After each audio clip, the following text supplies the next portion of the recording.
नमस्कार दोस्तों, आप सभी का स्वागत है फिर से एक बार अंकित राठौर के चैनल में।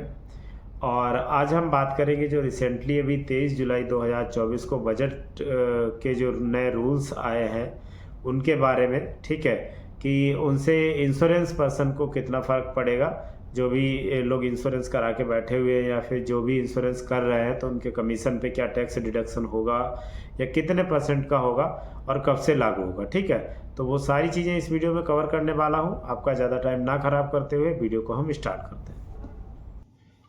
आज हम बात करेंगे बजट की जो रिसेंटली अभी 23 जुलाई 2024 को रिलीज़ किया गया है। ठीक है, अभी 2-3 दिन ही हुए हैं, तो उसी के बारे में हम बात करेंगे कि क्या क्या नया आया है। क्या LIC से रिलेटेड भी कुछ इंश्योरेंस से रिलेटेड भी आया है? बिल्कुल आया है। जो सेक्शन 194 है, payment of insurance commission in case of person other than company.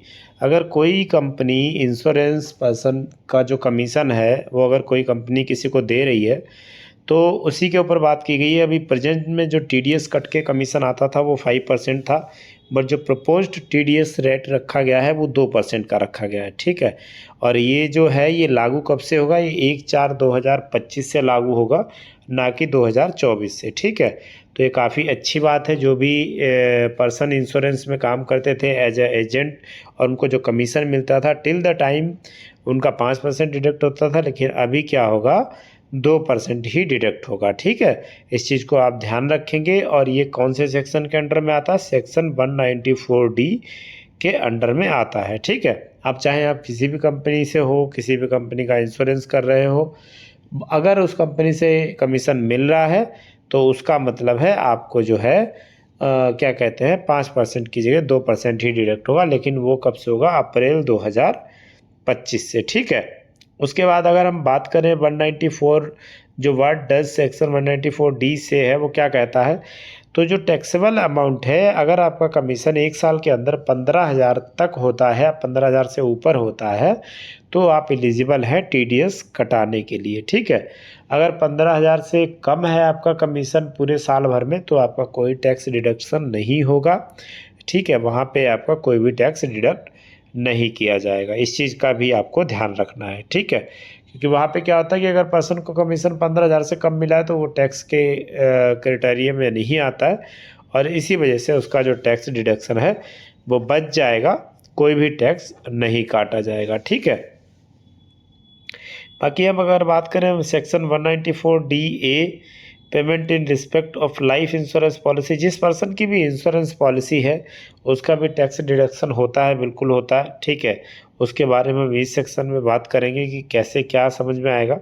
तो अगर कोई पर्सन है जिसने इंश्योरेंस खरीद रखा है और जब उसका अमाउंट मिलना होता है तो उस पर टैक्स डिडक्शन होके ही अमाउंट मिलता है, जो कि 5% का टैक्स डिडक्शन होता है। बट ऐसा क्यों होता है कि कई बार कस्टमर्स को बताया जाता है कि आपको जो मैच्योरिटी होगी वो टैक्स फ्री रहेगी।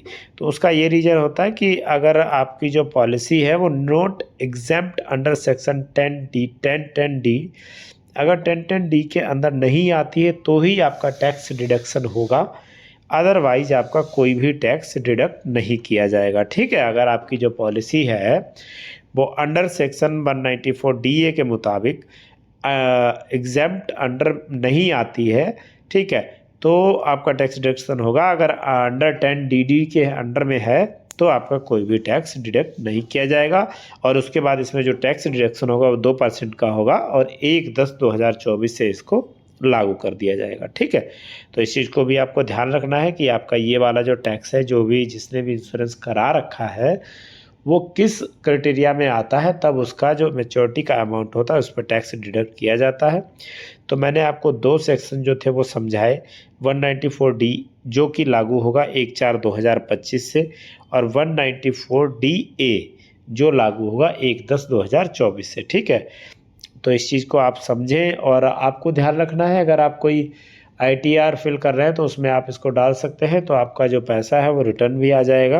आपको ध्यान रखना है, अगर आप ITR फिल कर रहे हैं तो आप वहाँ पे अप्लाई कीजिए, आपका जो जो भी अमाउंट डिडक्ट होगा वो आपको ITR के थ्रू रिटर्न दे दिया जाएगा। ठीक है, तो उम्मीद करता हूँ दोस्तों वीडियो आपको अच्छा लगा होगा और दी गई जानकारी भी आपको पसंद आई होगी।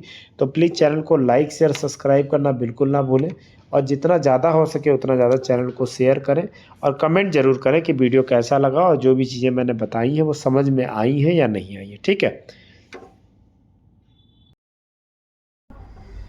बहुत बहुत धन्यवाद आप सभी का इतना टाइम देने के लिए। और जैसा मैंने बताया था तो मैंने आपको एज ए इंश्योरेंस और एज ए एजेंट दोनों के बारे में मैंने बताया कि ये आपका कैसे कितना टैक्स डिडक्ट होगा और कब से आपका ये टैक्स डिडक्ट होना स्टार्ट हो जाएगा। और बहुत खुशी की बात है कि 5% से 2% हो गया, इसमें बहुत ही ज़्यादा अच्छा प्रॉफिट रहेगा आप लोगों का, हम सभी लोगों का। ठीक है, तो उम्मीद करता हूँ वीडियो में दी गई जानकारी अच्छी लगी होगी। प्लीज़ चैनल को लाइक शेयर सब्सक्राइब करना बिल्कुल ना भूलें और जितना ज़्यादा हो सके उतना चैनल को शेयर करें, कमेंट करें और सब्सक्राइब करें। तो आज के लिए इतना ही, फिर मिलेंगे एक नई वीडियो के साथ। जय हिंद, जय भारत।